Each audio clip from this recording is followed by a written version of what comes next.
Bien, pues vamos a continuar entonces, en nombre del Padre, del Hijo, del Espíritu Del Santo. Padre, y del Amén. Hijo, y del Pues Espíritu hoy que se Santo. celebra el Día Amén. de la Madre aquí en México, no sé en otros países, la verdad. Aquí No, aquí no. es hoy el día que se celebra, es un día importante. Hay incluso muchos casos donde las actividades laborales se suspenden o se reduce mediodía o cosas por el estilo, pero sí es un día importante y marcado. Pues vamos a pedir por todas las que son mamás, por las que pronto serán mamás, por las que ya fueron mamás y pedir que reciban mucha gracia del Señor, mucho consuelo, porque quiero que sepan que las que son mamás, ¿no? El Señor les está muy agradecido porque decidieron decirle sí a su obra de salvación. Aceptaron pues esta oportunidad de llevar a cabo la obra que está realizando y créanme que esa gratitud el Señor se las va a saber recompensar de una manera que ustedes ni siquiera sospechan. Dios te salve María, llena eres de gracia, el Señor es contigo, bendita eres entre Bendita todas eres entre las todas las mujeres y mujeres, bendito bendito es es el el fruto fruto de de tu tu vientre, Fruto de vientre, tu vientre, Jesús. Jesús. Santa María, Santa María, María, Madre Madre de de Dios, Dios, ruega ruega por por nosotros nosotros, los pecadores, pecadores, ahora y ahora en y en ahora la y en hora la de nuestra hora de muerte. nuestra Amén. muerte. Amén. gloria al Padre, gloria al Hijo y gloria al Espíritu Santo, Como era como en era el Como en era en un principio, es ahora y principio, ahora y siempre, por siempre, los por los siglos de los siglos de los siglos. siglos. Amén. Amén. Ave María Purísima, sin Sin pecado Pecado pecado concebido. concebida, María Padre, del Hijo y del Santísima. Espíritu Santo. Amén. Bien, vamos a iniciar ya, ¿no? Vamos a inspeccionar este texto que se ha conservado y que se conoce como la Epístola de Bernabé, la cual supuestamente remitía a este apóstol, compañero de Pablo, que también conoció a Pedro, y que durante muchos años eh, no se cuestionó la autoría. Ahora, ya con el estudio pormenorizado, etcétera, se ha llegado a la conclusión de que no. O sea, este apóstol no es el autor por algunas referencias históricas que se mencionan y que, digamos, no concuerdan con los tiempos de Bernabé.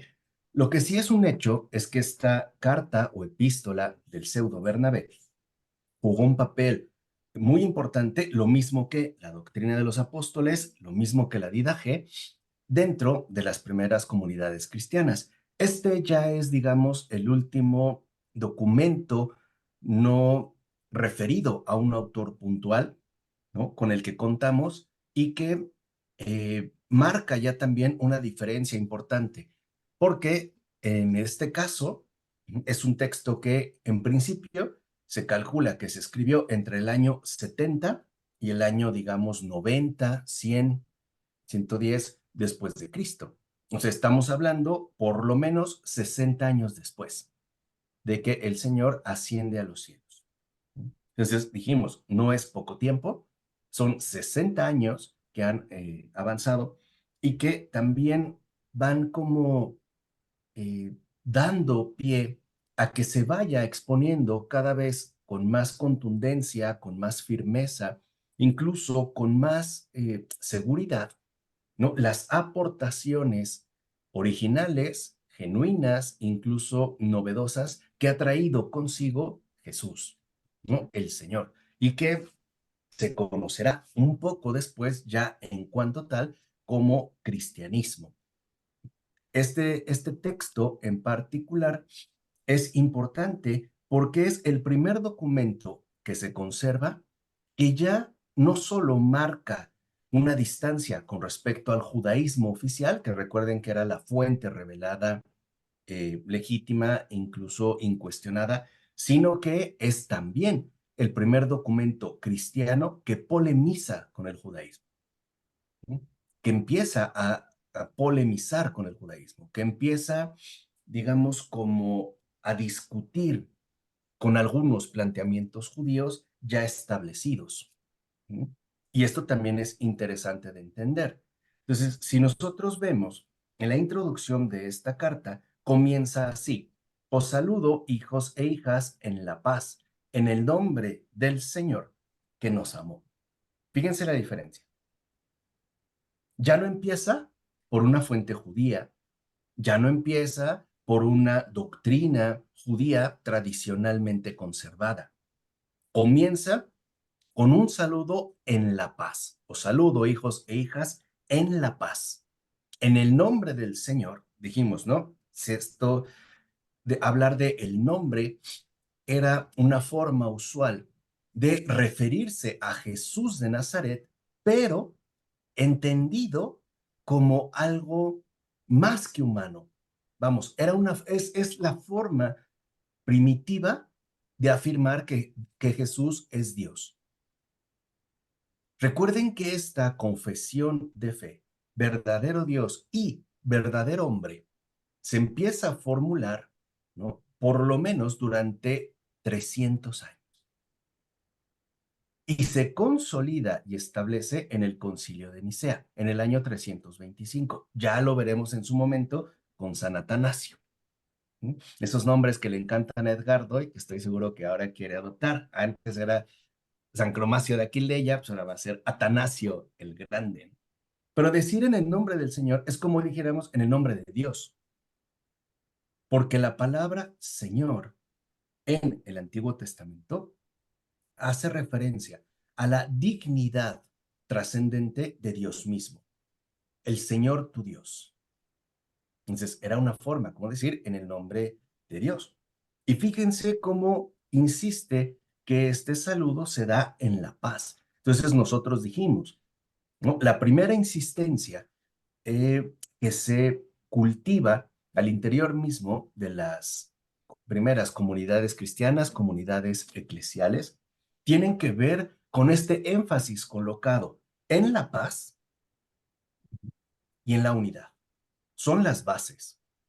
Una paz que no solo se refiere a las condiciones externas, sino sobre todo a esa paz profunda del alma, que aparece a través de alcanzar la reconciliación con Dios. Por eso es tan importante la confesión de los pecados y el bautismo, que es la recepción misma del Espíritu Santo. Con todo vamos lo que eso implica. Y se hace también una mención importante. Os saludo, hijos e hijas, en la paz, en el nombre del Señor que nos amó. Quiere decir entonces que ya se empieza a entender cada vez más que la obra de Jesús en este mundo es una obra motivada por el amor. Es una obra de amor. La obra que Jesús ha llevado a cabo ha sido por amor. El Señor, pues, que nos amó. Y recuerda el autor que se ha recibido ya, dice, habéis recibido el injerto de la gracia del don espiritual. La expresión no es clara. Habéis recibido ya el injerto de la gracia del don espiritual. Pero si uno lee con cuidado, puede entender, de cierta manera, que se está haciendo referencia al don bautismal, a una forma bautismal.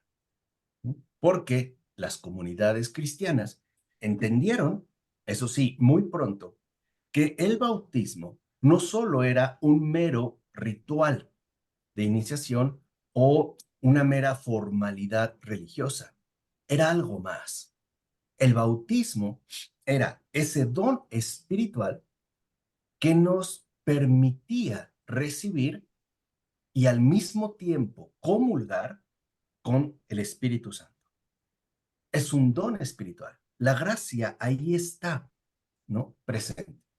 Y el hecho de que seamos bautizados significa que hemos sido injertos, o sea, hemos sido incorporados a esta gracia enorme que es un don espiritual.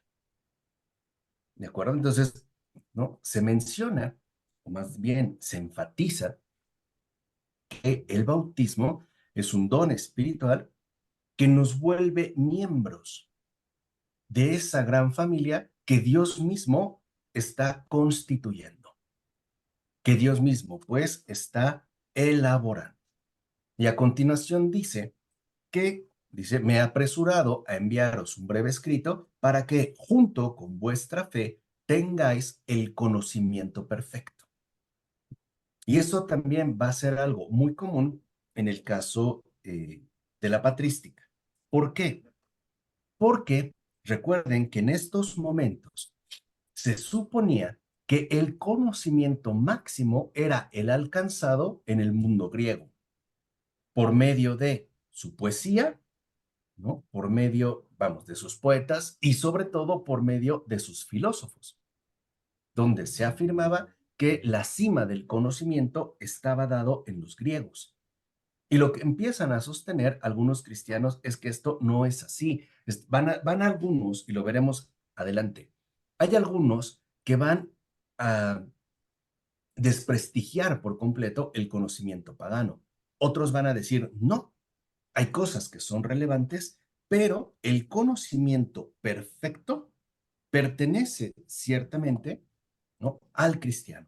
¿Por qué? Porque el conocimiento, ¿no?, del cumplimiento de las profecías en Cristo y el culto espiritual que va a sustituir el culto exterior es justamente ese culmen.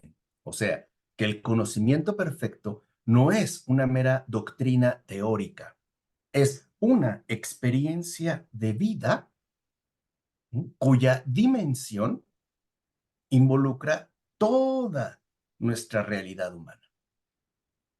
O sea, el conocimiento perfecto es un testimonio de vida que nos ayuda a tener un intelecto rectamente ordenado, pero también un corazón rectamente interesado. Eso es lo que se entiende por conocimiento perfecto. Y hay un rasgo que destaca y es el siguiente. El autor menciona, no como un maestro, sino como uno de vosotros, les indicaré algunas cosas con las que podáis alegraros en la presente situación. Y no, digamos, no habla más.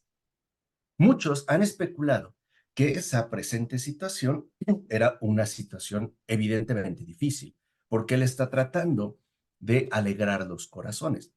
Algunos han especulado que quizá se debían a las persecuciones romanas, pero no es tan factible.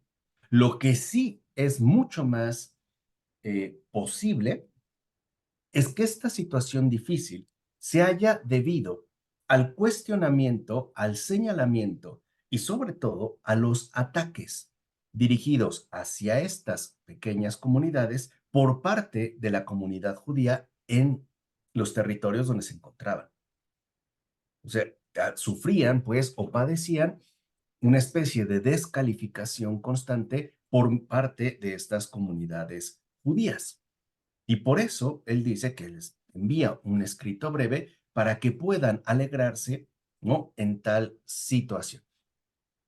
O sea, es, digamos, de acuerdo con el autor, un escrito que busca traer consuelo, que busca traer al mismo tiempo motivación. Y aquí vemos entonces cómo también desde el principio las comunidades cristianas entienden la necesidad de tener alivio constante porque la situación no es favorable, no es favorable.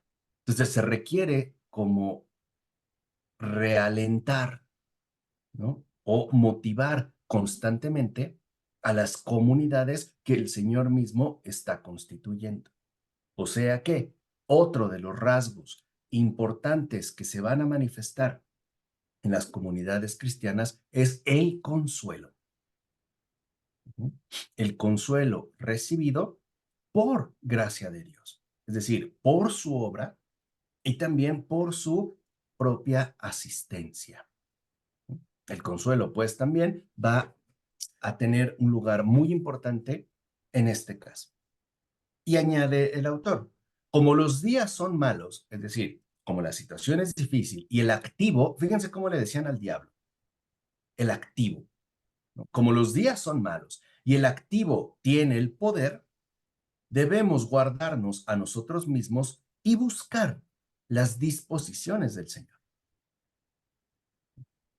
Vean aquí también un cambio. Se acordarán ya de la doctrina de los dos caminos, el camino de la vida y el camino de la muerte. Aquí, este, digamos, esquema general que ya hemos comentado, se plantea en términos mucho más puntuales. está el diablo, que busca ciertamente perjudicarnos, y está el Señor, que nos invita a no caer en esas redes.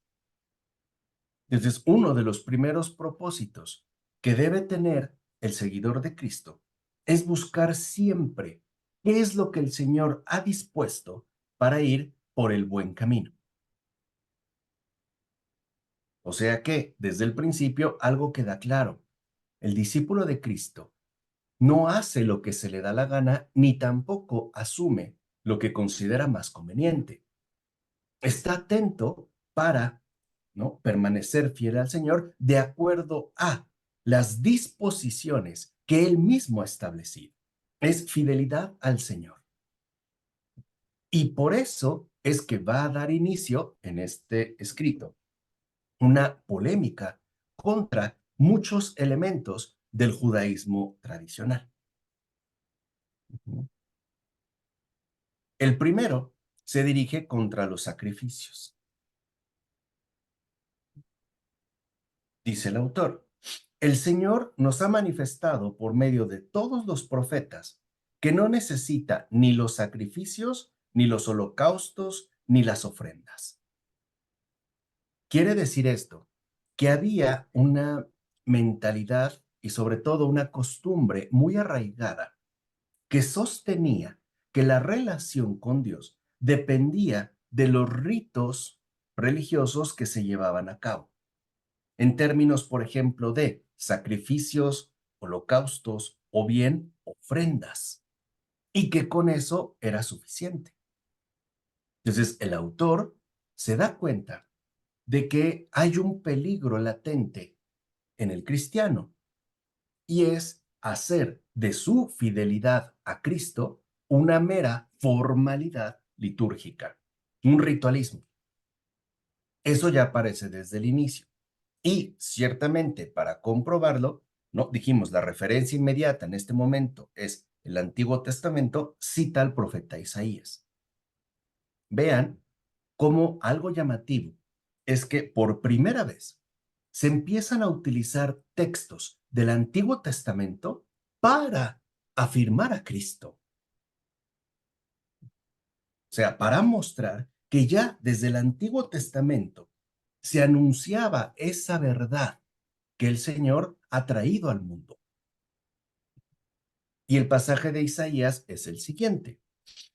¿Qué me importa a mí la multitud de vuestros sacrificios? Dice el Señor.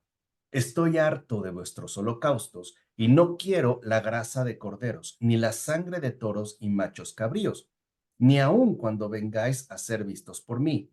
Pues ¿quién pidió eso de vuestras manos? Es decir, ¿quién se los pidió?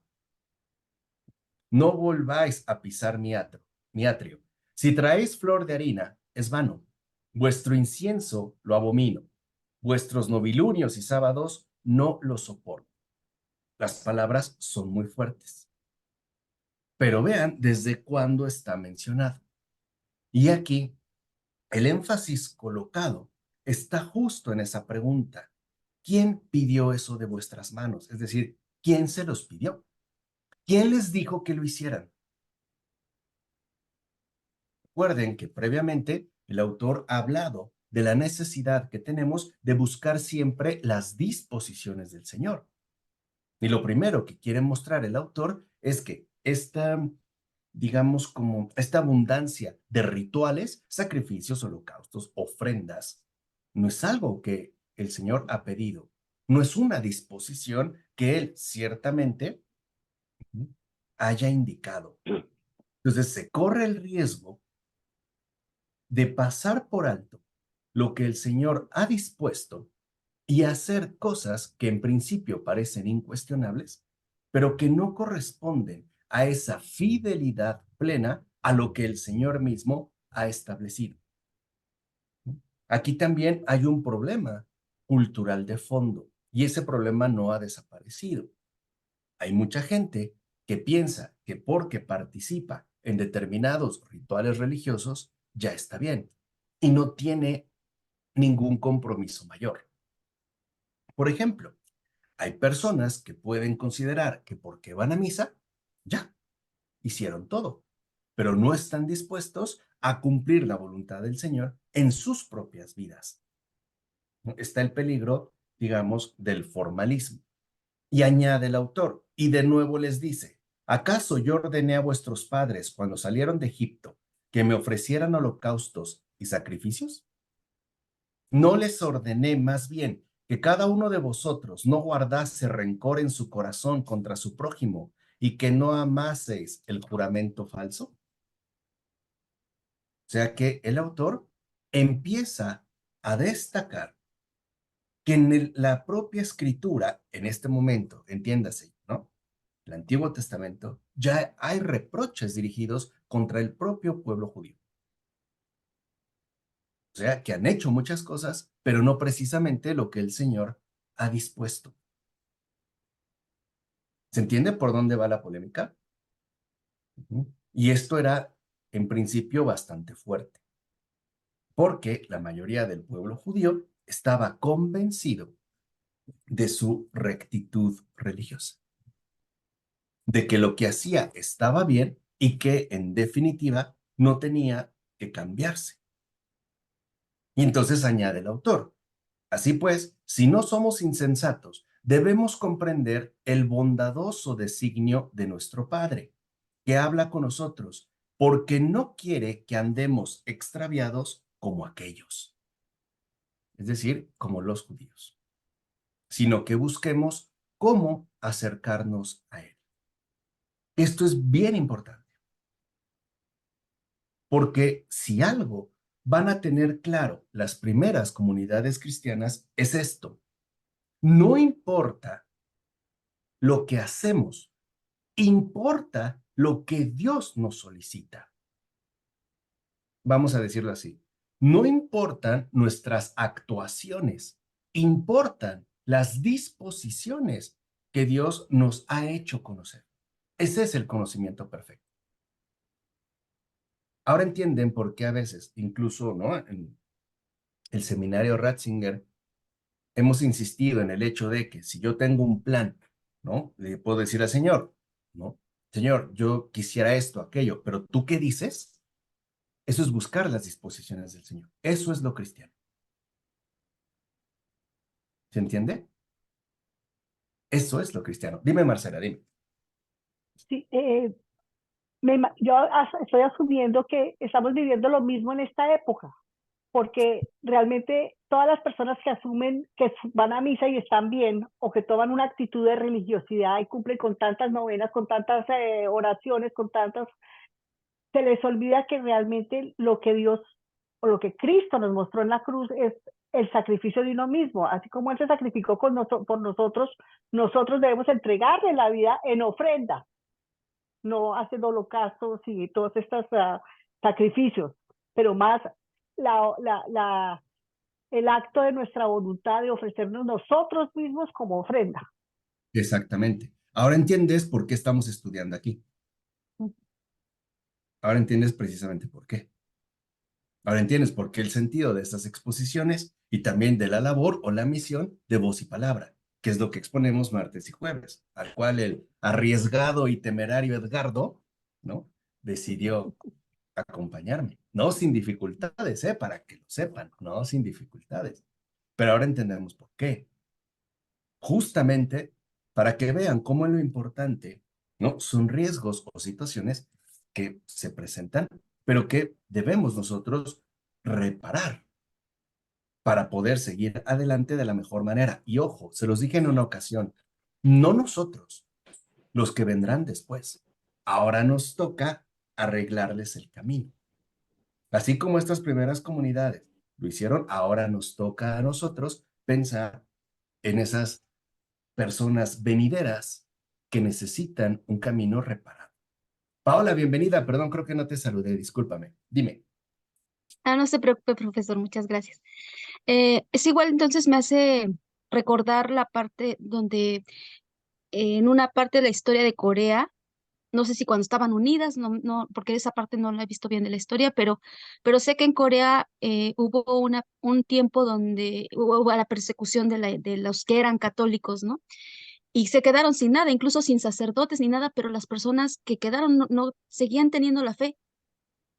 No estaban, no podían comulgar, no podían hacer, o sea, no podían estar en misa ni nada, y aún así sobrevivieron esos cristianos, esos católicos, y ahora Corea es uno de los países donde más ha crecido el cristianismo, ¿no? Es- O sea, me hace pensar en eso, en que a pesar de que no se puede tener incluso el ritual, lo digo también por mi experiencia ahora de que no puedo ir a comulgar a la iglesia y es algo que me pesa mucho, me siento a veces triste, pero he pensado mucho en lo que usted me ha dicho y digo, bueno, yo lo dejo a tu voluntad, Señor. Si es así, tú sabes por qué, pero sabes que yo tengo el deseo de ti, ¿no? Pero lo dejo a tu voluntad sabiendo que probablemente no sea lo que tú necesitas de mí, ni tampoco sea tan necesario porque sabes que yo te quiero.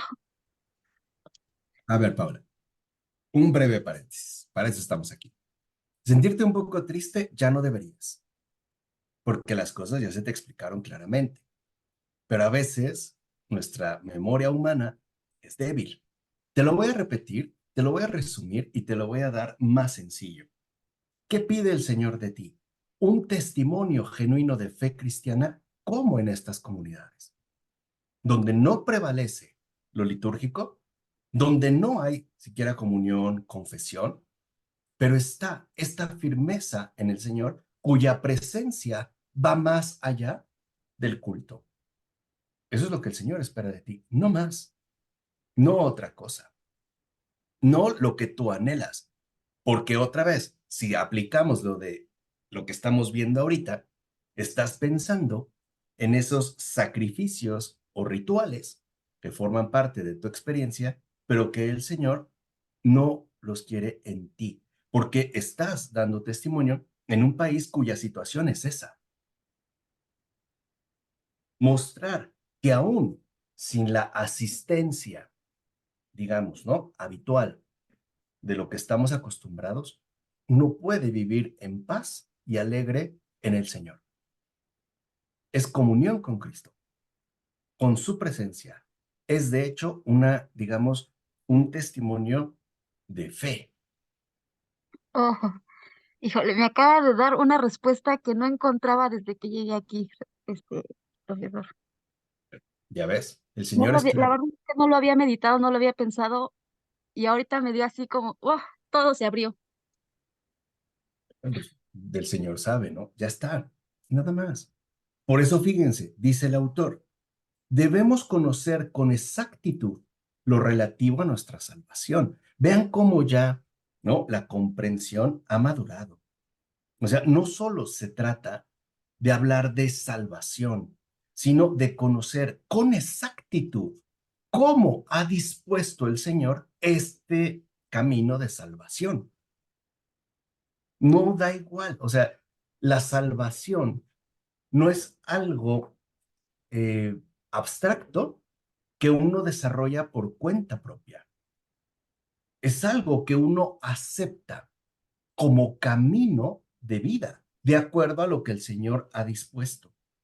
Y ya nos da una luz de lo que ocurre siempre. Repito, dice el autor, así pues, hermanos, debemos conocer con exactitud lo relativo a nuestra salvación, para que el maligno no introduzca en nosotros secretamente el error y nos arroje de nuestra vida. O sea, ya se empieza a captar que justo la pretensión del demonio no es negar a Cristo, es desviarnos de lo que él ha dispuesto. Lo voy a decir de esta manera. El objetivo del maligno es que si Cristo dijo, no tomen agua, el maligno te diga, bebe mucha agua. Que si el Señor te dijo, da 10 pasos, tú des 100, porque así le vas a adorar más, así le vas a mostrar más fidelidad. Que si el Señor te dijo, no hables, predica por las plazas, habla. Y claro, como estás convencido de que eso forma parte de tu camino de salvación, te aleja astutamente de lo que Él ha dispuesto.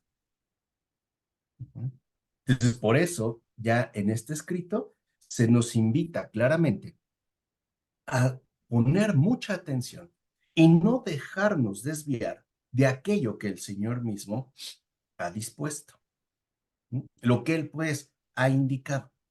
Por ejemplo, recordemos el Evangelio de Juan del pasado domingo. El Señor dice, mi mandamiento es este, el mandamiento que les doy es este, ámense los unos a los otros como yo los he amado. No dice, ámense como puedan, échenle ganas, sean sinceros, amor y paz. No dijo eso. Dijo, ámense los unos a los otros como yo los he amado. Él es la medida. Entonces, claro, es muy fácil desviarse. Si digo, bueno, si lo que importa es el amor, pues yo lo que voy a amar es de acuerdo a lo que me nace, de acuerdo a lo que puedo, ¿no? De acuerdo incluso a lo que yo decido. No es así. Entonces, tenemos que alcanzar ese conocimiento exacto de lo relativo a nuestra salvación. Por eso es que va a empezar a indicarse esta polémica para que los primeros cristianos no caigan en el error del antiguo pueblo, de pensar que van por buen camino, pero sin atender a lo que Dios mismo les ha indicado. Porque ese es un riesgo permanente para todo creyente. Por ejemplo, añade una polémica contra el ayuno. Dice el autor, acerca del ayuno, ¿qué dice el Señor? ¿Para qué ayunáis para mí? De manera que hoy se oye vuestra voz como si de un grito se tratase. Yo no elegí este ayuno, ni al hombre que humilla su alma. Aunque dobléis vuestro cuello como un aro, os vistáis de saco y os cubráis de ceniza, ni aun así lo llaméis ayuno aceptable. Y esto está sacado del profeta Isaías. O sea, una cosa es hablar de ayuno y otra cosa es del ayuno que Dios ha indicado. Alguien puede decir, yo voy a ayunar, o vas a hacer ayuno, vamos a decirlo así, vas a hacer ayuno de acuerdo a consideraciones humanas o ayuno de acuerdo a lo que Dios ha solicitado. Hoy podríamos explicarlo más fácilmente. Como creyentes, ¿qué hacemos? ¿Lo que Dios quiere o lo que nosotros elegimos? Por eso establece un contraste el autor y dice, a nosotros en cambio nos dice, este es el ayuno que yo elegí, dice el Señor. Desata todo vínculo de injusticia, rompe los lazos de los contratos impuestos a la fuerza, libera a los que andan quebrantados y destroza todo contrato injusto. Comparte tu pan con los hambrientos, y si ves a un desnudo, vístelo. Lleva a tu casa a los que no tienen techo, y si ves a un humilde, no lo desprecies, ni te alejes de los miembros de tu familia. Entonces gritarás y Dios te escuchará. Cuando no hayas acabado de hablar, te dirá el Señor, aquí estoy. Si quitas de ti la atadura, la mano amenazante y la murmuración. Si das de corazón tu pan al hambriento y te apiadas del alma humillada. Fíjense la diferencia del ayuno. En ningún momento se menciona algo que tenga que ver ni con los alimentos, ni con la preparación de alimentos. Nunca. El ayuno que el Señor ha dispuesto no tiene que ver con la dimensión nutricional. No tiene que ver. Tiene que ver con la rectitud en nuestro respectivo proceder. Ese es su ayuno. Entonces, ¿de qué me sirve? Vamos a pensar así, que yo haga un ayuno de 40 días tomando estrictamente agua, si no llevo a cabo lo que el Señor ha indicado. Eso ciertamente no es ayuno. Entonces, aquí lo importante es no perder de vista lo que el Señor ha dispuesto y tratar de asumirlo como Él lo ha indicado. No hacer lo que nosotros decidimos o, en definitiva, lo que nos parece ciertamente mejor. Porque, a ver, A grandes rasgos, hay dos maneras en las que el demonio ataca, por exceso o por defecto. O sea, vamos a pensar que Edgardo, el Señor, le pidió comer 100 panes. El demonio le va a hacer creer que eso es mucho, que es mejor si en lugar de 100 come uno. Y lo va a llenar de buenos motivos. Los otros 90 los podrías repartir entre los pobres, podrías hacer un acto de caridad, pero el Señor no le está pidiendo eso. El Señor le pidió 100. Y vamos a pensar que a Elizabeth el Señor le pidió comerse un pan. El demonio le va a decir, tampoco Elizabeth. No, es más, mira, necesitas comer por lo menos 10 panes. ¿Sabes para qué, Elizabeth? Para que estés fuerte, para que puedas servir mejor a los demás, para que hagas cosas más grandes, etcétera. Y vemos que de fondo se trata de hacer lo que el Señor no dijo. O sea, de hacer lo que el Señor en definitiva no ha dispuesto. Por eso es muy importante, y esto nos lo dijo el Señor, por eso es tan importante que nosotros como discípulos de Cristo no nos desviemos ni a derecha ni a izquierda, ni al exceso ni al defecto. ¿Se entiende? Dime, Paola. No sé si era tonta mi pregunta, pero entonces, ¿cómo es que, o sea, cómo podemos discernir? Siento, por ejemplo, igual la iglesia lo ha enfrentado en toda la historia y siento, por ejemplo, ahorita que nosotros, la iglesia se enfrenta a otras cosas como, por ejemplo, no sé, los matrimonios del mismo sexo, que lo que quieren cambiar es que si las mujeres sean sacerdotes y ese tipo de cosas, ¿cómo podemos diferenciarlo? O sea, ¿cómo podemos realmente no sé, dentro de la filosofía, dentro de lo que nos está enseñando, cómo podemos de verdad diferenciar o discernir entre lo que sí requiere Dios y lo que no? ¿Cómo? Ok, hay dos maneras, Paola. La primera es en base a lo que Él nos ha dicho abiertamente, es decir, por revelación, tanto en el Antiguo Testamento como en el Nuevo Testamento. Y segunda, de acuerdo también a lo que dicta la tradición, o sea, la sucesión apostólica. Y ahí es donde juega un papel determinante el Papa. O sea, el hecho de que en el transcurrir de los tiempos, en los cambios de época, el Señor se va adaptando a cada situación y nos va indicando lo que es necesario. Ahí es cuando nosotros debemos recuperar la comunión eclesial y por ende la comunión con el Papa. Porque puede haber muchos otros que se consideren miembros de la iglesia, pero lo que disponen no es lo que el Señor está indicando. Por eso una vez lo dijimos, en la propia historia del papado de la iglesia romana podemos encontrar, y no pocos, ejemplos de escándalo moral, de vida depravada, de ambición, pero no hay ni un hereje, ¿eh? Ni uno. Pudieron haber sido moralmente de lo peor, pero doctrinalmente nunca se equivocaron. Y eso creo que ya es un signo. Entonces, por eso es importante, ¿no?, que nosotros también atendamos, por un lado, a lo que nos dice la Escritura, pero también a lo que nos diga la tradición por medio de la iglesia. Y de la iglesia en su cabeza, o sea, en su representante. Porque nosotros sabemos que este representante está asistido por Dios mismo. O sea, no es un mero juguete, por ejemplo. Y ahí es lo importante de no perder como esta orientación. Entonces, una cosa es lo que la gente dice y otra cosa es lo que Dios expone. Sobre todo cuando el Señor está exponiendo con claridad las cosas, por ejemplo, en torno al ayuno.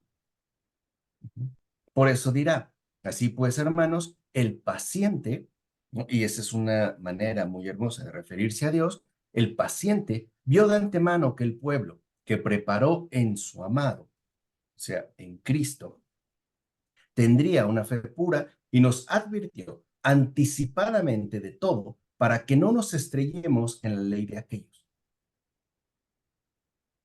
O sea que nosotros también no solo tenemos un ejemplo en el antiguo pueblo de Israel, también tenemos una advertencia, justo para que esos extravíos y esas desviaciones no se repitan en el nuevo pueblo que Jesús mismo ha establecido.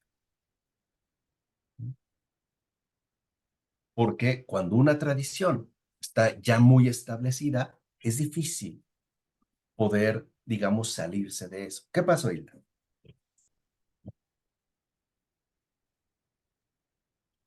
Entonces, bueno, no sé, lo que yo estoy entendiendo es que el pueblo judío como que se perdió entre tantas leyes y tantos rituales y todo, y lo hacían todo por cumplir en lugar de hacerlo por amor. Exactamente. Lo hicieron por deber y no por unión con Dios. Por eso, si se acuerdan, el mandato, o mejor dicho, el eje principal de la fe de Israel es escucha. El Señor no les dijo, haz, obra, realiza, lleva a cabo, emprende. Les dijo, escucha, Israel. Ese es el mandato. ¿Qué es lo que pasa? Que al principio podemos escuchar, pero después ya no.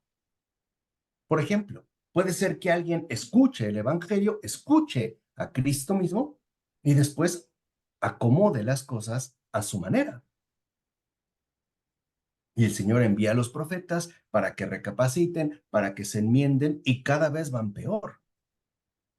No, al menos la mayoría, no se recompone, no se restablece, sigue pues en el camino del extravío.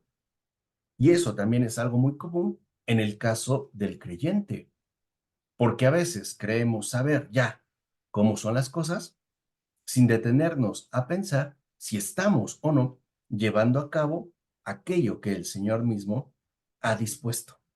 Entonces, el autor de esta carta es consciente de que las primeras comunidades cristianas no pueden seguir el mismo rumbo que asumió el pueblo de Israel.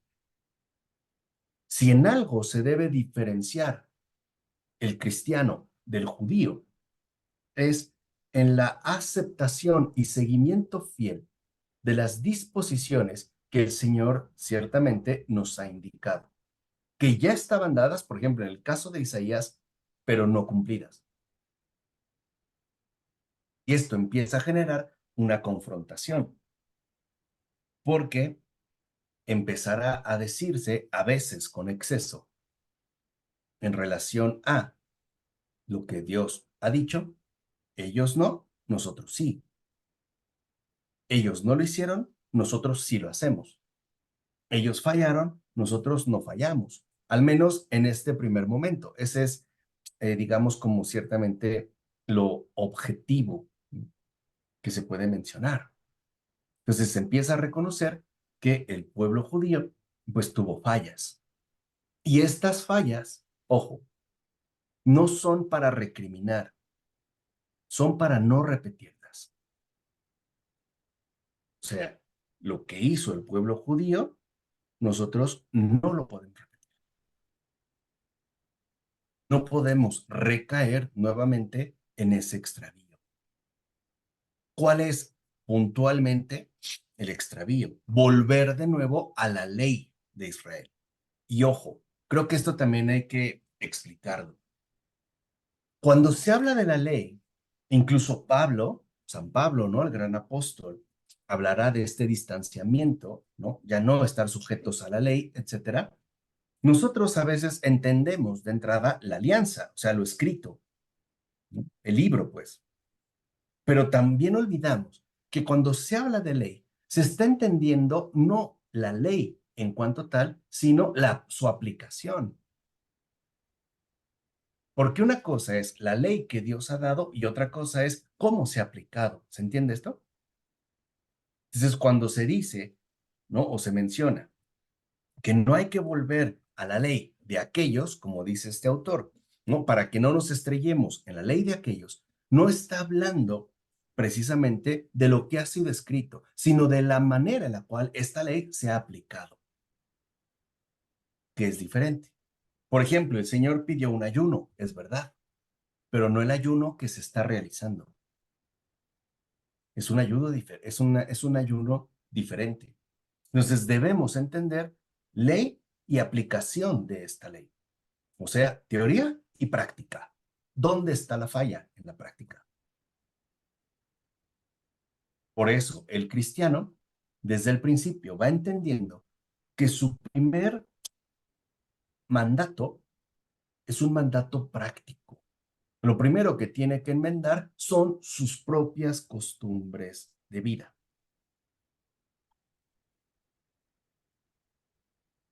Ya después podrá venir lo teórico. Pero lo primero es renunciar a costumbres establecidas, no corresponden a lo que Dios nos ha indicado. ¿Se entiende? Entonces, cuando se habla de ley, se entiende de la aplicación ya de esta ley. Por ejemplo, un caso muy destacado. ¿Cuántos mandamientos les dio el Señor al pueblo de Israel? 10, ¿no? El decálogo. ¿Cuántos mandamientos tenían ya los fariseos? Una 500. cantidad. No, 500 no, más. Búscale, Edgardo, tú quieres ahí buscar. No más, como 1000 y cacho al día. Fíjense lo que les digo. O sea, el Señor les da 10. Y eso, no, ¿cómo? Poco a poco le van añadiendo, ¿no? Lo vemos, por ejemplo, en este caso tan hermoso, ¿no? El Señor les dice, lávense las manos. Ah, no, pues me lavo hasta los codos. Lo vemos en Pedro. Señor, tú no me harás esto a mí, lavarle los pies. Si no lo hago, no tendrás parte conmigo. Ah, entonces también los pies y la cabeza. No, ni a derecha ni a izquierda.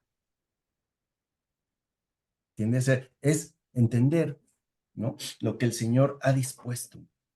Por eso, y esto es algo muy importante, ¿no? Este autor o en este escrito, se menciona lo siguiente: es necesario que examinemos escrupulosamente, con detención, la situación presente y busquemos lo que pueda salvarnos. O sea, muchas veces los caminos establecidos de salvación no nos conducen ahí. Son caminos de extravío. ¿Por qué? Por costumbres arraigadas, por ejemplo, pero que no parten de lo que el Señor mismo ha dispuesto.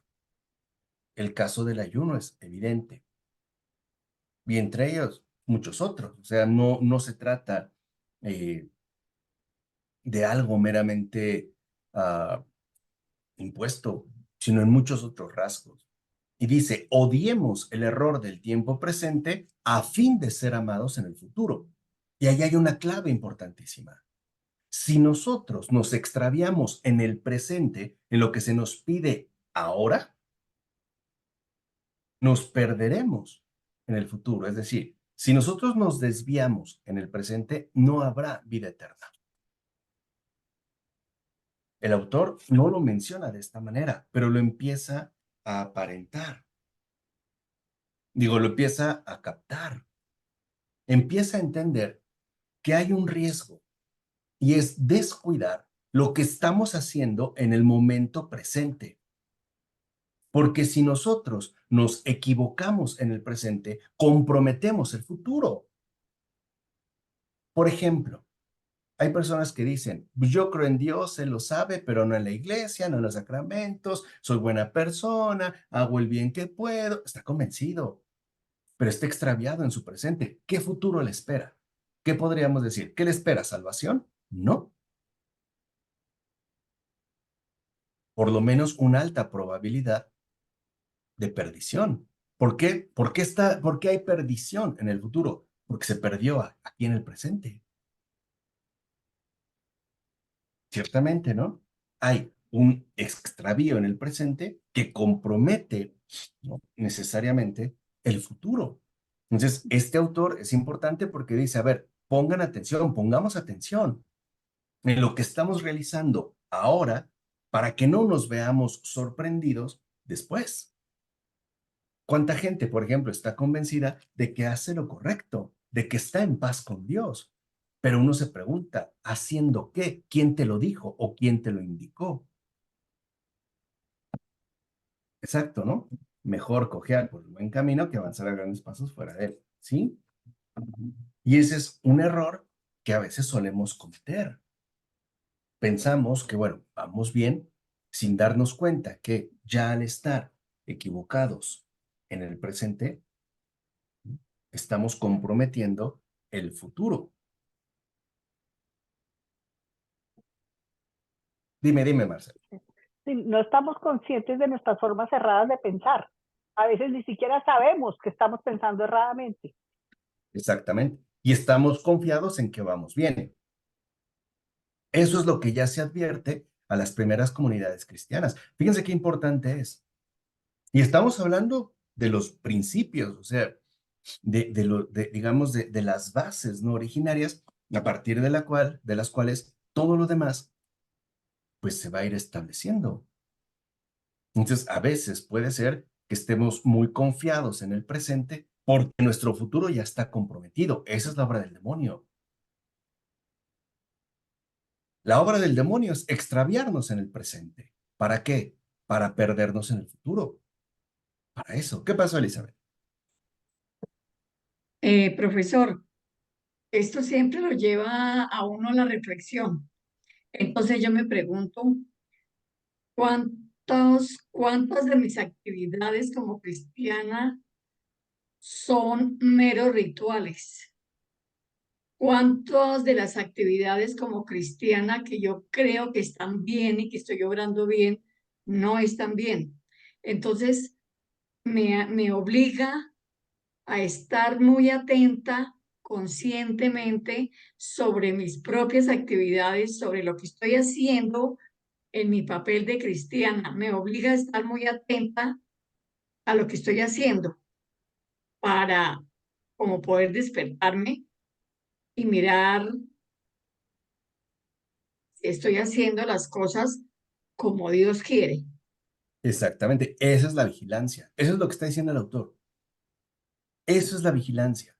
O sea, que nos podemos extraviar fácilmente en el presente y por ende comprometer nuestro futuro. O sea, podemos irnos por falsos caminos de salvación. Porque al final, y eso es lo que después se va a entender, ¿no?, la salvación no es algo que uno alcanza, es algo que Dios ofrece. Lo voy a decir de esta manera, siguiendo el ejemplo de la escalera de Jacob. La única escalera que nos conduce al cielo es Jesús. El mundo te ofrece 1000 escaleras más, millones de escaleras más. Te van a subir. La pregunta es, ¿a dónde? ¿A dónde te van a llevar? Cuando Jesús dice, nadie, ¿no?, puede llegar al Padre si no es por mí, lo está diciendo claramente, en base a sus disposiciones. Muchos creemos que podemos tomar atajos o considerar que pueda hacer algo distinto y que Dios de fondo se va a someter a lo que yo he realizado, porque el engaño ahí está. Ok, busco la salvación, pero no como Dios me la ofrece, sino como yo la consigo. O sea, como yo la logré. Eso es lo diabólico. Eso es ciertamente. Por eso les ponía el ejemplo del pan, ¿no? O sea, Edgardo le dijo 100, no, ¿cómo crees 5? Sé más austero. O si a Elizabeth le dijo 1, le va a decir, ¿cómo crees 100 para que tengas más fuerza y puedas avanzar más? Entonces, claro, nos desvía. Entonces, en efecto, hay que estar muy atentos en el presente para entender si vamos o no por un buen camino. ¿Qué pasó, Paola? Profesor, entonces, por ejemplo, las personas que están equivocadas, pero tienen buenas intenciones, lo digo, por ejemplo, por muchos cristianos que están a lo mejor en alguna otra secta o algo, pero realmente, no sé, quisieran realmente en su corazón seguir a Cristo y piensan que están bien. Me acuerdo mucho de que mi abuelita tenía una frase que siempre decía: el que inocentemente peca, inocentemente se condena. Y yo pienso que pues tampoco es así. Creo que no sé si puedan quedar a la misericordia del Señor. Ah, no, claro, quedan a su misericordia, pero el error es un hecho. Es como otro dicho que dice, ¿no? El infierno está lleno de buenas intenciones. Porque les dije, si te agarran por algo positivo o incuestionable, ¿qué pero le vas a poner? Ninguno. Lo veo como un recorrido que puedo llevar a cabo. Claro, la última palabra la tendrá la misericordia del Señor. Pero si no se ha logrado renunciar a uno mismo ya aquí, pues por lo menos sabemos que es muy difícil hacerlo allá.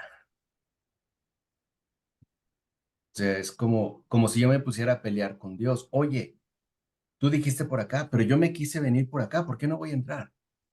Yo hice esto, yo hice el otro, entonces me coloco en una posición superior o de arrogancia, donde al final lo que me interesa no es lo que Dios me ofrece, es lo que yo consigo. Es ciertamente, ¿no? O en todo caso, lo que yo logro. Y ese es un riesgo permanente para el creyente. Por eso repito, la salvación no es algo que se alcanza, es algo que se recibe y es algo que el Señor nos ha dicho cómo recorrerla. Por eso es tan importante en el caso, por ejemplo, de sus disposiciones. Por eso muchos a veces suelen ser bastante críticos con las cuestiones rituales, que incluso corren el riesgo de convertirse en supersticiones y que han sido críticas permanentes. Por ejemplo, un Erasmo de Rotterdam, en los tiempos de Lutero, también criticaba a la iglesia, pero decía, es que no podemos limitar la salvación, lo que el Señor no nos ha indicado, a una serie de costumbres arraigadas o supersticiones que nadie cuestiona. No va por ahí la cosa. O sea, al final, lo que cuenta en realidad es la docilidad del corazón. ¿Estoy dispuesto a aceptar la salvación que Dios me ofrece o quiero salvarme por otro lado, de otra manera? O sea, quiero llevar a cabo, ¿no?, mi ejercicio de salvación por cuenta propia. Por eso es que la polémica que se empieza a establecer en este escrito sube de tono. Dirá el autor: no vayan a creer lo que algunos dicen, que la alianza es de aquellos y no nuestra. O sea, no vayan a creer que la alianza es de los judíos y no de nosotros cristianos. Dice, no es así, es nuestra. Aquellos la tuvieron, pero la perdieron. Es claro, ellos la tuvieron, sí, pero la perdieron. Y para confirmarlo, retoma la propia escritura. Dice la escritura: estaba Moisés ayunando en el monte 40 días y 40 noches y recibió del Señor la alianza, las tablas de piedra escritas por el dedo de la mano del Señor. Pero como se habían vuelto a los ídolos, la perdieron. Sabemos que cuando Moisés baja, porque el Señor le dice, Moisés, ve, porque el pueblo se extravió, al ver el escándalo se le cayeron las tablas, se rompió la alianza. Quedaron las dos tablas de piedra, pero estaban rotas. Estas tablas rotas es lo que se conservaba en la Arca de la Alianza, por ejemplo. Eso es lo que tenían, una alianza rota. El Señor se las dio, pero la perdieron. Y rápido, ¿eh? O sea, literalmente, ¿no? Podemos decirlo así, de inmediato. Y entonces el autor retoma otra cita. Dice, así le dice el Señor: Moisés, Moisés, baja rápido, porque ha caído en la iniquidad el pueblo que sacaste de Egipto. Moisés entonces comprendió y dejó caer de sus manos las dos tablas. Rompió la alianza con ellos para que la alianza de Jesús, el amado, quedara sellada en nuestros corazones en la esperanza de su fe. Fíjense estas primeras formulaciones. Si lo quieren ver así, son formulaciones arcaicas. Incluso me atrevo a decir así, medio torpes o imprecisas, pero son bien importantes. porque el autor ya está mencionando que esa alianza se rompió precisamente para que la alianza de Jesús quedara definitivamente sellada, no en piedra, sino en nuestros propios corazones. Y entonces se mantuviera la fidelidad en la esperanza de su fe. No se habla de una fe individual, sino de la fe que emana en Cristo, de la fe que ciertamente, ¿no?, Él mismo nos comparte. Él es nuestra fe. Por eso dice, por tanto, prestemos atención, pues de nada nos servirá todo el tiempo de nuestra vida y de nuestra fe si ahora no resistimos como conviene a los hijos de Dios. O sea, se tiene que llevar a cabo un acto permanente, un acto constante de resistencia. ¿A qué hay que resistir? Al error. O, por decirlo en términos más puntuales, ¿qué no debemos permitir que se pierda la verdad que nos guía y nos orienta? Y eso es lo que hemos hecho. Si algo nosotros hemos perdido como fundamento de la fe que compartimos, es la verdad. Por el relativismo, por el descuido, por la negligencia, por lo que quieran. Pero si algo hemos perdido de vista, es la verdad. Por eso nos hemos vuelto por lo menos propensos a los engaños constantes y permanentes. De ahí el gran éxito, por ejemplo, de la inteligencia artificial, de las llamadas fake news, de artículos que no cumplen lo que dicen. Por ejemplo, el atún, que hoy ya los estudios demuestran que de una lata de atún, el 2% es atún, lo demás es soya. O de azúcar que no es azúcar, ¿no? Pescado que no es pescado. Entonces, ¿a dónde debemos volver? A la verdad.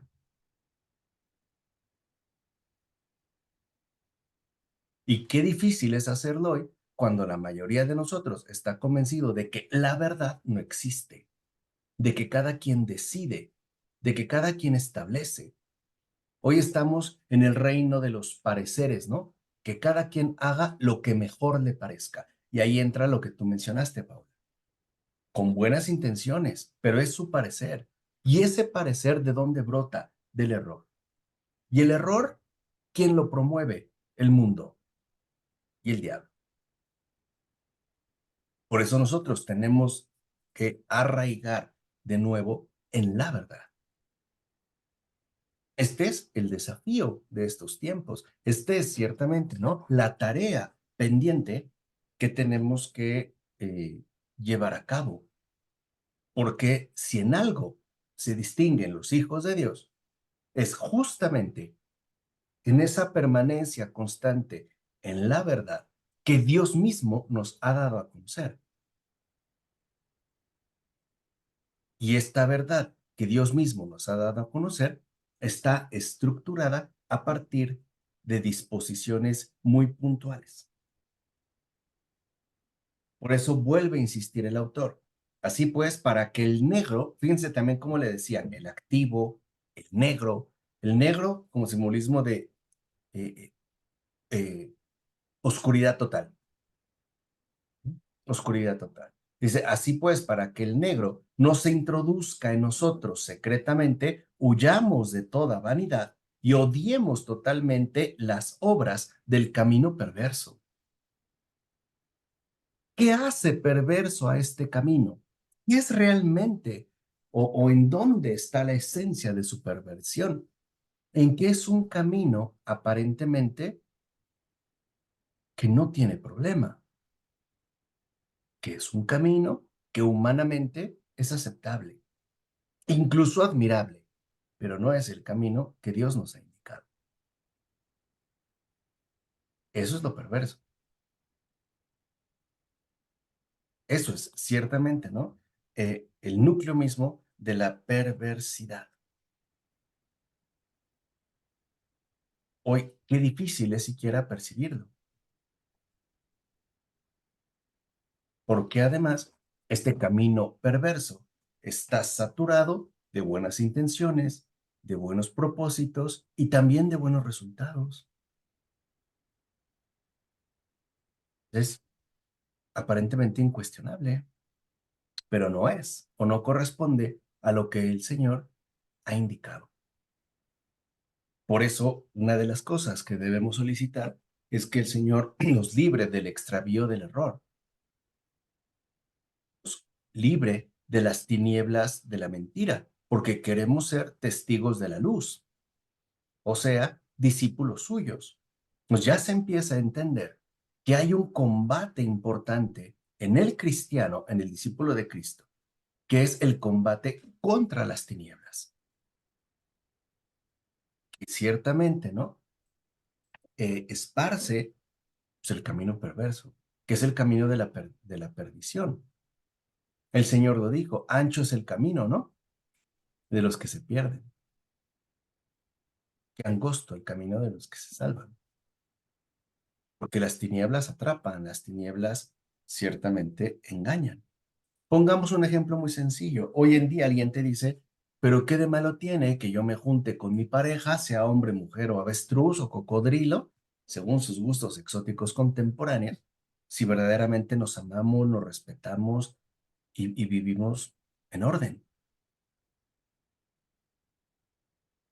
Y uno se queda callado. Incluso uno dice, bueno, pero es que Dios dijo. Y como que uno tiene la sensación de que está sonando arcaico, ¿no?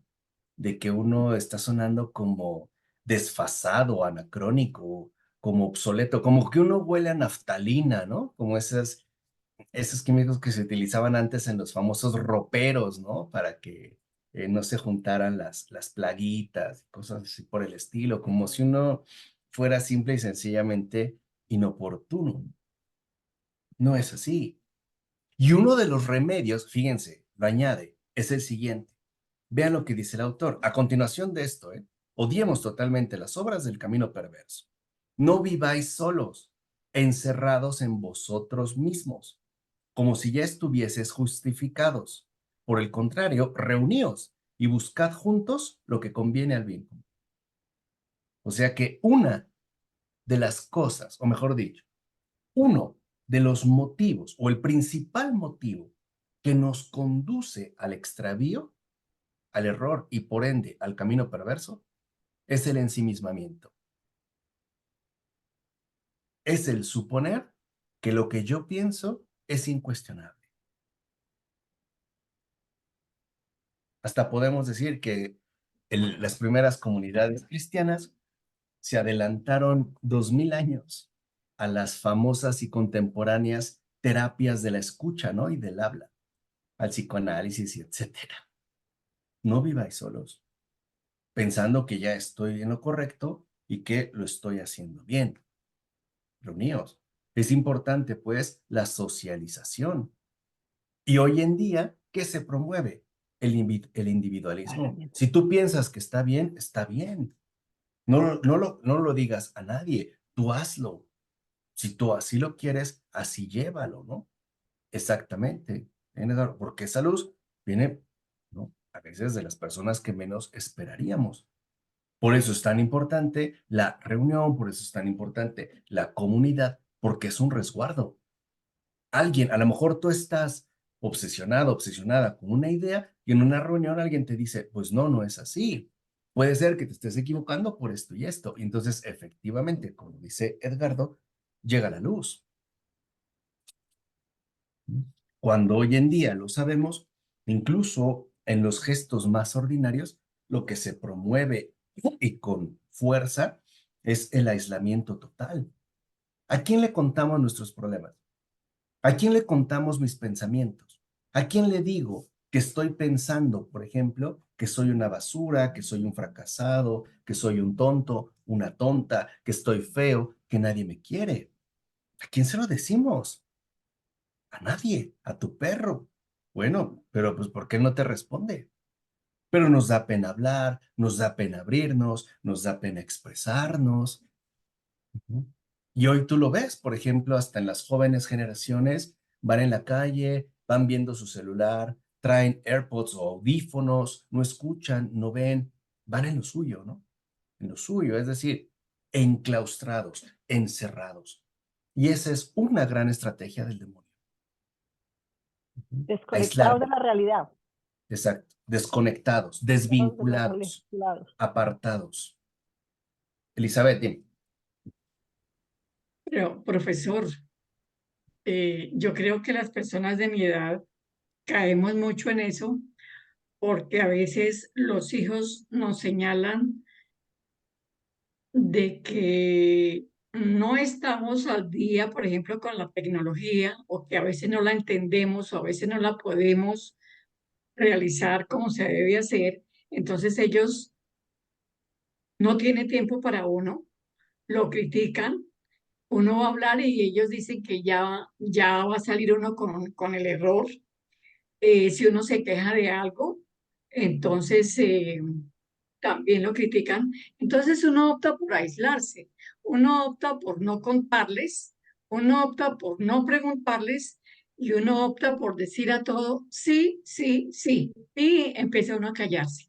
Eso me ha pasado, profesor. Entonces, ¿cómo hace uno para salir de eso?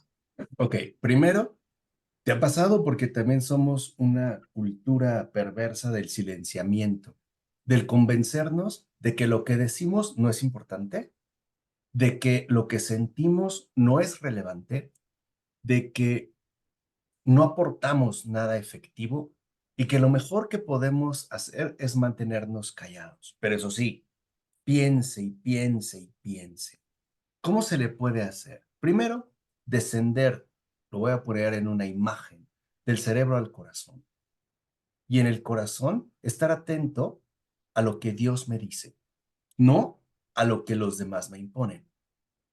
Dos, entender que ese tipo de actitudes, hoy de lo más frecuente, pero no por ello menos hirientes, parten de un fondo de ingratitud. Porque claro, ahora a lo mejor mi mamá, Elizabeth, por su edad, no domina las nuevas tecnologías. Sí, pero hace 40 años, por ejemplo, tú dominabas la máquina de escribir. Es un decir, ¿no? Con las teclas duras. ¿Dónde estaban tus hijos, los incompetentes e inútiles de tus hijos en ese entonces? Eran incompetentes y eran inútiles. Tú no se los reprochaste. Ahora sí. ¿Por qué? Porque somos también ingratos. No reconocemos lo que hemos recibido, pero sí reclamamos lo que no nos parece. Tres, aprendiendo nuevamente, Elizabeth, a no callarse.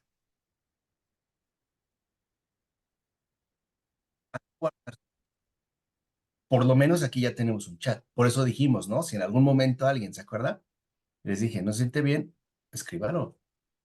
Me pasa esto, les pido una oración, estoy pensando esto, como ven, ¿no? Y esto vendrá a abrir un camino de comunicación, de comunidad. Esto es importantísimo, porque este aislamiento, este silenciamiento es duro, es cruel. A lo mejor muchos de nosotros, por nuestros problemas, por nuestras situaciones, hemos llorado un montón de veces solos o en la almohada. El Señor lo entiende, el Señor lo sabe, pero sí es importante salir de esa prisión impuesta, esa cueva oscura a la que muchas veces nos han remitido, ¿no? Y por lo menos protestar, si no exteriormente, sí interiormente. Es decir, no, yo no he sido llamado, yo no he sido llamada al silenciamiento. Yo vengo de la palabra. Yo no quiero ser silencio, quiero ser un canto festivo para mi Señor. Y esto a veces lo único que se necesita es alzar la voz. Alzar la voz no me refiero a gritar, me refiero a no callar. Por eso es importante, y eso es lo que yo le digo a mis alumnos y alumnas, o a mis niños y niñas. Les digo, si algo te parece, dilo. Si algo no te gusta, dilo. No te quedes callado. No te quedes callada. Eso es bien importante. ¿Qué pasó, Paola? Ay, Cuéntame. ¿puedo compartir algo? ¿Puedo Sí, compartir algo? Sí. Bueno, disculpen, es que a veces, la verdad, ustedes se han vuelto mi espacio, no, no voy a decir psicológico porque no es así, pero sí mi espacio de reposo. El otro día sí yo iba a compartir algo en el grupo. Me sentía, me sentía muy enojada y me sentía muy triste porque estaba platicando con mi hermana y le dije que a veces me desespero mucho porque, justamente porque no puedo salir y no puedo hacer cosas porque me siento mal, físicamente, ¿no? Por mi problema que tengo ahorita en el estómago y todo. Y le dije, es que yo siento, o sea, igual, como dice Eli, a mis hijos siento que los harto porque pues sí les tengo que estar diciendo, oye, me ayudas con esto, me pasas de esto, me ayudas con lo otro. Y pues ellos se molestan porque pues son jóvenes, están jovencitos y quieren salirse, quieren hacer cosas y todo. Entonces yo le estaba platicando eso a mi hermana y me dice, es que sí es molesto, me dice, entiéndelo, sí es molesto. Le dije, sí, sí los entiendo. Y le dije, yo siento que a ti también te molesto cuando yo quiero hablar contigo, cuando me siento triste. Y me dice, es que no es en sí que tú me molestes. Me dice, lo que odiamos es tu enfermedad. Y eso me hizo sentir muy triste porque dije, claro, es que a las personas nos gusta que las demás personas verlas felices y que no nos molesten, porque si están felices no nos van a molestar, pero si están enfermas, si están tristes o algo, entonces nos piden, nos exigen del tiempo y eso es lo que nosotros no queremos dar, ¿no? De nosotros. Sí, como que se molestó y yo me quedé pues con ese coraje, ¿no? Y dije, lo voy a escribir en el grupo porque yo sentía que necesitaba platicarlo con alguien, pero es verdad lo que dice el profesor. Yo no quise escribirlo porque dije, no, es que los voy a molestar, tienen cosas que hacer, ¿para qué les digo? Si al final de cuentas pues es problema mío y lo tengo que resolver yo, ¿no? Entonces sí, tiene razón. ese es el error. Ese es el camino perverso. Es problema mío, es asunto mío, me lo tengo que guardar. Ese es el engaño. Por eso, repito lo que dijo el autor. No viváis solos, encerrados en vosotros mismos, como si ya estuvieseis justificados. Reuníos, buscad juntos lo que conviene al bien común, al bien de todos. Incluso Edith Eger, esta su superviviente de Auschwitz, ¿no? Ella llega a la misma conclusión muchos siglos después. Ella lo dice claramente. El remedio para la depresión es la expresión, es el hablar, Claro, es listo. salir de uno mismo. ¿Qué pasó, Marcela? No, yo quería compartir que pues los retos para nosotros las madres de hoy, yo tengo 3 muchachos de 32 a 26 años y 2 de ellos ya se fueron a vivir con las novias. Entonces cuando se fue el primero, yo lo puse en oración y yo dije, bueno, ¿qué hago? Me quedo callada y me hago como todas las mamás, ay, aquí esto no importa. Y decidí arriesgarme a perder la amistad de mi hijo. Iba a viajar a un matrimonio con la novia y yo oí a mi hijo menor decir, no te preocupes, quédate aquí en el apartamento y yo te llevo mañana al aeropuerto. Y yo dije, sobre mi cadáver, sobre mi cadáver. Entonces lo llamé. Dijo, ya oí que te vas de viaje y que piensas quedarte con tu novia aquí en el apartamento. Le dije, hijito, yo te respeto tus elecciones, esas son tuyas, pero tú tienes que respetar mis valores. Y yo aquí no te acepto a tu novia durmiendo con tu novia aquí en mi casa. Si te casas, le pones el anillo y traes a Jesucristo en la mitad, sí, pero mientras tanto, aquí no hay tu tía que valga. Entonces se quedó callado, me dijo, le dije, si mañana tengo que llevarte temprano al aeropuerto, te llevo, pero aquí no te quedas. Mira, yo sudaba y yo me fui, ya todo se me rebotó todo. Le dije, me disculpas, pero yo perro mudo no voy a ser. Y soy mamá latina y no me importa que esté aquí en los Estados Unidos, ni soy de aquí ni me parezco a nadie. Y me vas a oír, tú eliges lo que quieras saber, pero yo te respeto lo tuyo, tú me respetas lo mío. Al otro día mi muchacho me llamó y me dijo, mamá, te llamo a pedirte disculpas porque pasé boundaries que no he debido pasar contigo. Entiendo tu posición. Le dije, te agradezco, hijo. Y ya los otros saben dónde estoy parada. Entonces a veces uno también tiene que correr esos riesgos, así esté uno muerto el susto, porque confrontar eso, el otro ahora está saliendo con una niña judía, no que tenga nada contra una niña, yo tuve matrimonio con un judío, entonces yo sé de lo que estoy hablando. Te dije, lo fundamental, hijo, mire las diferencias fundamentales en una relación, pero está igual de terco a lo que yo fui porque yo no oía a mi papá. ¿Sí? Entonces empieza uno a realmente a confrontar situaciones que dice uno, Dios mío, necesito Espíritu Santo 100% porque uno no sabe muchas veces cómo manejar estas situaciones. Y desafortunadamente aquí en los Estados Unidos no hay comunidad, no hay familia, no hay ese sostén de una red de amigos, porque yo llegué muy vieja aquí a los Estados Unidos, entonces uno no puede tejer esas amistades fuertes que uno necesita en esos momentos para poder dialogar con alguien. Además, todas, es como, es un sentir de vida tan distinto a uno, que es que uno no pega en ninguna parte. Entonces, a mí me ha parecido muy challenging, y yo por eso, pues, mi oración no la dejo, porque si no, me ahogo, me ahogo. No, claro, y tienes toda la razón. Y qué bueno, y dijiste la expresión adecuada, arriesgarse, correr ese riesgo. ¿Cuántas veces en nuestras relaciones humanas, con el esposo, con la esposa, con los hijos, con los amigos, nos callamos tantas cosas y lo único que hacemos es incrementar los problemas y desatar, como decía el Papa Francisco, una guerra fría, silenciosa, pero mortal, por no haberse dicho las cosas tal y como se presentaban, por no haber hablado, pues? Hay silencios que lo único que hacen es perjudicar, ¿no? Y dañar más de lo que podemos sospechar. Por eso es importante también, vuelvo a repetir, la expresión y no callarnos nada, ¿no? Que es justo lo que nos recomienda el autor. Dime, Marcelo. Yo tengo una cosa a mi favor.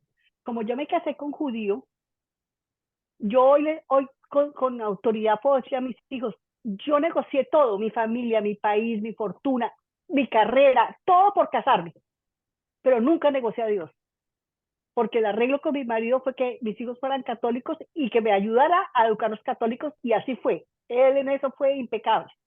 No lo hacía de corazón, no lo hacía de espíritu, era una pantomima, pero ahí estuvo. Entonces yo les dije a mis hijos, les digo lo mismo a ustedes que les dije a su papá.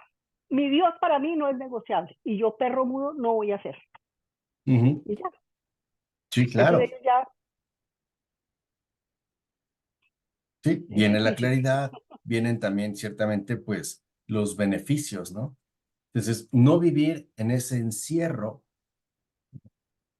impuesto que nos enmudece, pero que también nos quebranta y que nos perjudica, que es también una de las cosas que el mundo busca introducir en cada alma, ¿no? Eh, humana, el convencernos de que estamos solos, de que lo que sentimos, pensamos no es importante y que en definitiva lo mejor que podemos hacer es quedarnos callados, porque no nos van a tomar en serio, porque se van a burlar, porque los vamos a aburrir, porque nos van a juzgar, porque nos van a criticar. Y parece que el imperativo es claro, cállate, no hables. Y es eso, ciertamente, lo que nosotros no estamos dispuestos a permitir. No como cristianos, porque no es cristiano. Nosotros no venimos del silencio, nosotros venimos de la palabra. Y también pidámosle entonces esta semana al Señor Jesús la gracia de no quedarnos callados, de no vivir en aislamiento y agradecerle que tenemos esta pequeña comunidad que nos permite ciertamente, ¿no? Llevarlo a la práctica. Y también, aunque sea sudando como Marcela o con temblores en las manos y en los labios, hablar. Porque el Señor nunca nos dijo, cállate, en ningún momento. Y si los demás no son capaces de escucharnos, está bien, pero tampoco van a ser capaces de callarnos. Eso no, ¿no? Si he hablado mal, no, da testimonio de lo que he hablado mal, ¿no? Dime en qué, ¿no? Pero el Señor lo dice. Lo mismo también nosotros. No nos dejemos, pues, entonces seguir como enterrando, ¿no? En ese aislamiento que no hace nada, nada, que no nos beneficia absolutamente en nada. Entonces, Entonces tenemos oración, pero también tenemos comunicación. Acuérdense, es Dios y el prójimo. Oración y comunicación. ¿De acuerdo? Ujú. ¿Vale? Pues bueno, qué gusto que nos podamos haber reunido una vez más. Que Dios les bendiga. Los quiero mucho, Edgardo, Elizabeth, Olivia, Hilda, Marcela, Omar, Paola. Supongo que por ahí anda Marisol también, ¿no? Les deseo lo mejor. Que estén muy, muy bien y nos vemos la próxima semana. Muchas Gracias, gracias, Michael. profesor. Dios lo bendiga. Feliz fin de Gracias. semana. Gracias, que Muchas descansen gracias y que por todo. pasen Gracias, muy buena profesor. noche. Gracias a todos. Buenas noches. Descansen y Gracias. felicidades a las mamás. Igualmente, y que tengas un buen descanso, Hilda, y que ese rostro mejore pronto. Shalom. Shalom. Descansen. Buenas noches. Buenas noches. Buenas noches. Gracias, profesor. Bye. Bye, bye.